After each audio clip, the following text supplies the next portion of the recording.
Is it the man choosing the younger woman, or is it the woman choosing the older man? Hello my loves, I am back. And today the question is, do men really want a younger woman? I know through working with so many 40-something women who come to me for dating and relating support that they have this huge, deep belief that men only want a younger woman. There's so much fear in their body and anxiety because of this belief that it then affects the way they show up in their relationships and on dates, and ultimately how they feel about themselves. So in this video, I'm going to explore the reasons why that might be, and also I'm going to give you 3 ways to break free of this belief to create liberation for yourself in your dating and relating world. One of the main reasons is, let's just put it straight on the table, there is a societal stigmatization that women are only valued really when they're younger. And the older a woman gets, the less attractive, the less desirable, the less worthy, yet less useful she is. However, on the flip side, a man, as he ages, he's worth more.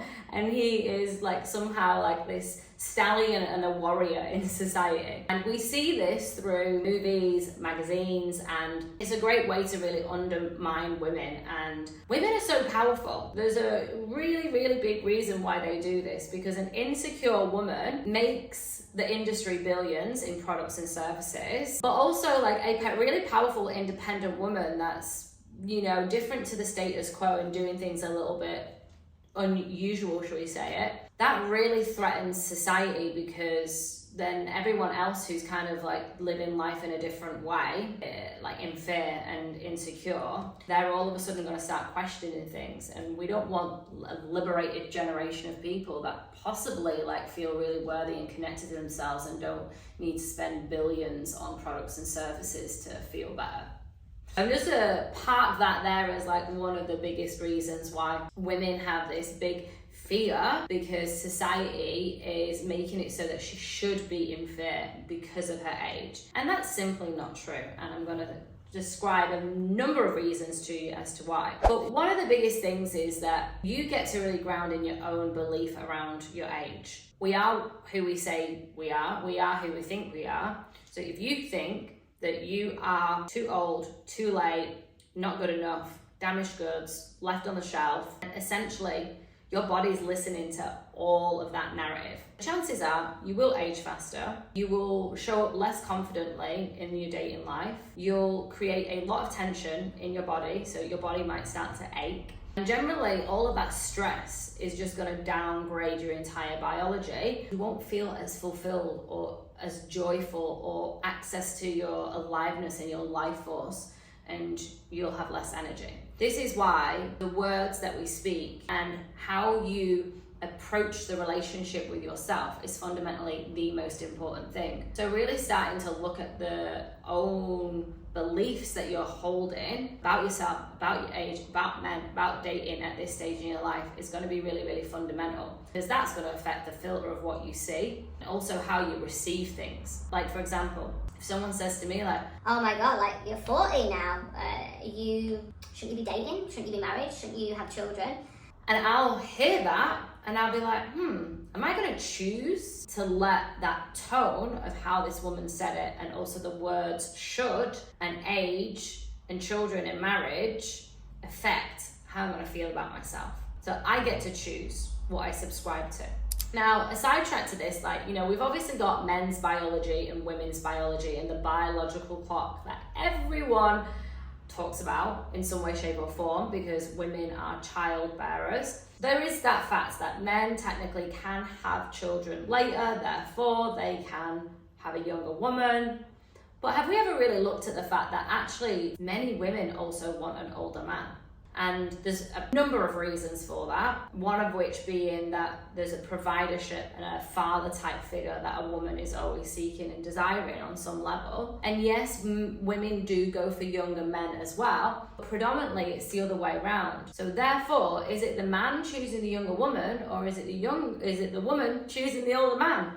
Who knows?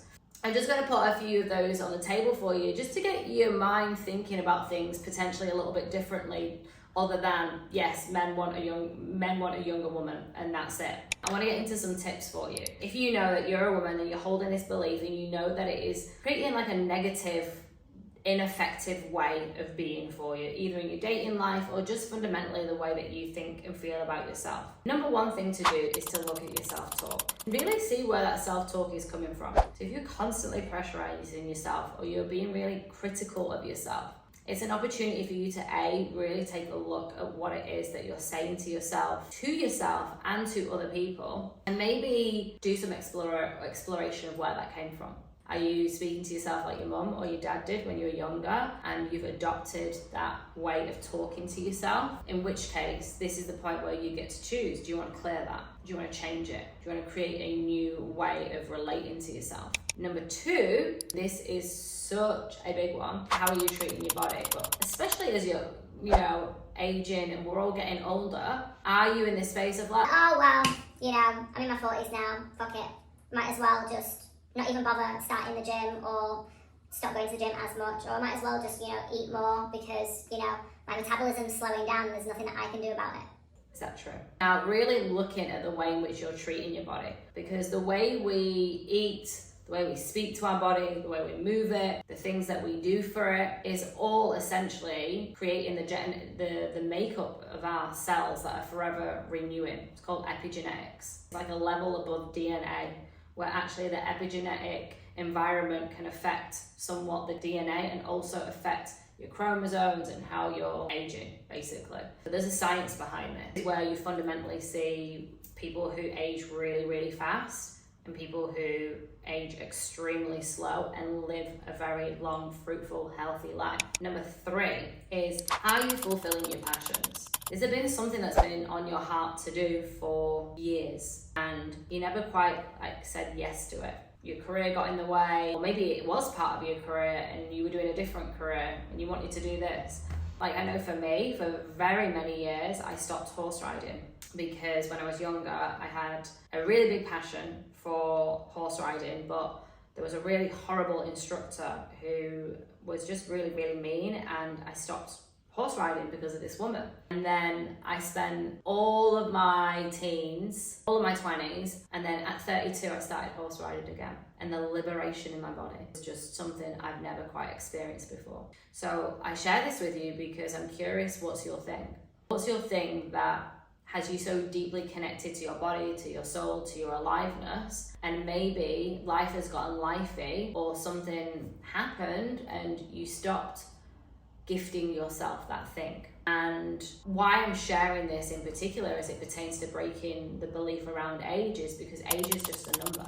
It's literally a man-made curation of minutes, minutes, hours, months, years, etc. And really the depths of our energy and our value and our worth is really in our wisdom. It's in our personality, in how we hold ourselves. It's in our care, and it's in the ways in which we truly choose ourselves and choose life.